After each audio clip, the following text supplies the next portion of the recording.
Hello my dear friends, आज हम पढ़ने जा रहे हैं लाभ हानि का पार्ट 4। इससे पहले हम इसके 3 पार्ट देख चुके हैं, जिसके अंदर हमने लगभग सभी क्वेश्चनों को कवर कर लिया है। अब हम इसका पार्ट 4 देख रहे हैं, जिसके अंदर हमें एक सवाल दिया गया है। एक व्यापारी किसी वस्तु का क्रय मूल्य उसके उत्पादन लागत पर 10-40% की वृद्धि लागत पर तय करता है। अब वह 20% की छूट पर बेचकर 48 रुपए का मुनाफा कमाता है, तो उत्पादन लागत क्या होगी। इस सवाल को हम कैसे बनाएंगे, जैसे कि हमने माना 100 रुपए हमने मान लिया। फिर कह रहा है कि व्यापारी किसी वस्तु का क्रय मूल्य उसके उत्पादन लागत पर 40% की वृद्धि लागत पर अंकित करता है, लागत पर तय करता है, यानी कि इसके ऊपर वह 40% पर अधिक करता है। क्या करता है? अंकित करता है 140 रुपए पर। 140 रुपए पर अंकित करता है 40% वृद्धि के साथ। अब वह 20% की छूट देता है, यानी कि वह 140 की छूट 140 पर 20% की छूट देता है, यानी कि 140 पर 20% की छूट देता है।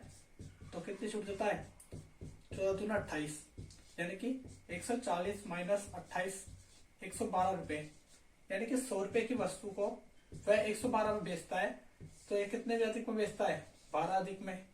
पर हमें क्वेश्चन में दे रखा है 48 रुपए का मुनाफा कमाता है, जबकि यहाँ पर वो कितने रुपए का मुनाफा कमा रहा है? 112 रुपए का।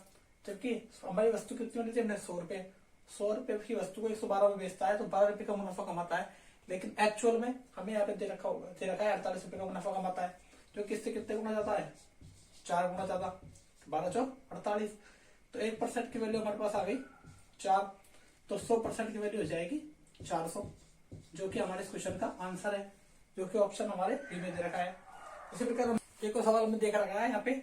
एक घड़ी विक्रेता एक घड़ी पर उसे विदेश में 500 रुपए की पड़ती है, 10% सीमा शुल्क देता है। वह खरीदारों को 25% की छूट देकर 20% का लाभ कमाना चाहता है। तो बताइए उसकी अंकित कीमत क्या होनी चाहिए।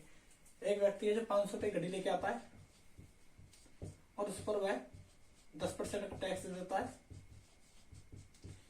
यानी कि 50 रुपए टैक्स दे देता है। तो वो घड़ी उसकी कितने की पड़ती है? 550 रुपए की। 500 प्लस 50 550 रुपए की। फिर वो 10% सीमा शुल्क देता है। वह खरीदारों को 25% की छूट देकर 20% का लाभ कमाना चाहता है, यानी कि वह 550 पर 20% का लाभ कमाता है। तो कितना लाभ कमाता है? 55 गुना 110, यानी कि वह 550 प्लस 110, यानी कि 660 रुपए कमाता है। फिर इस 660 रुपए पर 25% की छूट देता है। 660 पर 25% की छूट देता है, यानी कि 75 गुना 100। 25 से 75, 25 चौक 100, 3 दूनी 6, यानी कि 220। और 220 गुना 4, यानी कि 4 तो ये हो जाएगा हमारे पास 88, यानी कि 880 रुपए। यानी कि वह उस वस्तु पर, उस घड़ी पर 880 रुपए अंकित करता है, जो कि हमारे ऑप्शन ए में दे रखा है। हमें यहाँ पर एक और सवाल दिया गया है। एक फोटोग्राफर कैमरे के विज्ञापित मूल्य पर 10% छोड़ देता है। 20% लाभ प्राप्त करने के लिए 600 रुपए की लागत वाले कैमरे के लिए कितना मूल्य रुपए में अंकित किया जाना चाहिए। इस सवाल को बनाने के लिए हम कैसे करेंगे? 600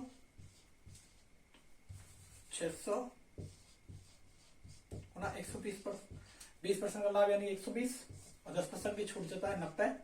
0 से 0 बढ़ जाएगा, 3 9, 3 चौक 12, और 3 से जाएगा 200 और 200 इंटू 4 करेंगे तो आ जाएगा 800 रुपए।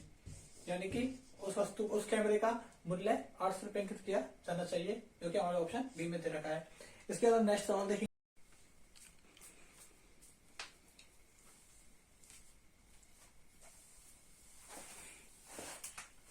हमें यहाँ पर एक और सवाल दिया गया है।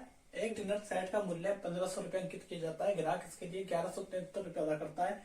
यदि ग्राहक को अनुक्रम में 2 छूट दी जाती है और छूट की प्रथम दर 15% है, तो बताओ दूसरी छूट क्या होगी। इस सवाल को ऐसे बनाएंगे, जैसे कि 1500 रुपए पर कितनी छूट दी जाती है? पहले 15% छूट दी जाती है। तो टोटल कितनी परसेंट छूट दी जाती है? 15 इंटू 15 225, यानी कि 1500 में से 225 माइनस करेंगे तो हमारे पास आ जाएगा 1275, यानी कि 1173 माइनस 1275, क्योंकि हम यहाँ पे दे रखा है ग्राहक के इसके लिए 1173 पैदा करता है। 15% की छूट दी जाती है, 225 रुपए माइनस जाएंगे 1500 में से, तो 1275, और 1173 रुपए वो अदा करता है, यानी कि वो इससे कितने कम अदा करता है? 1173 और 1275 से कितने का अंतर है? 102 का, यानी कि 102 रुपए पर कितने की छूट? 1173 रुपए अदा करता है। नीचे गुणा प्रतिशत हटेगा तो गुणा में 100 आ जाएगा।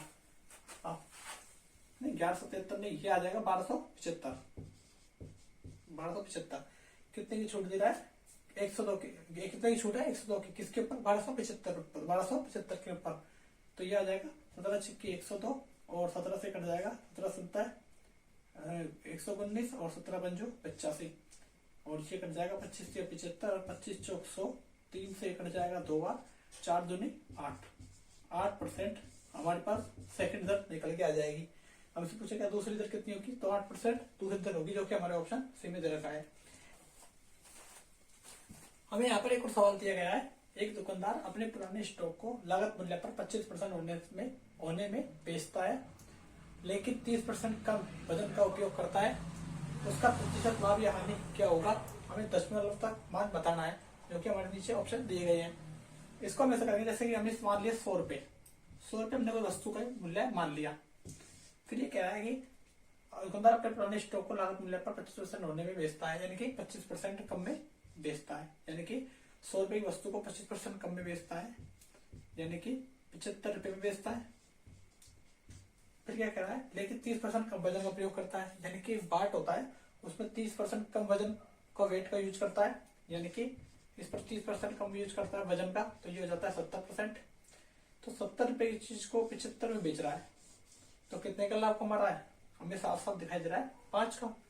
और जो 5 का लाभ कमा रहा है वो किस पे कमा रहा है? 70 रुपए गुणा 100, 1 0 से 1 0 कटेगी, ये हमारे पास आ जाएगा 50/7।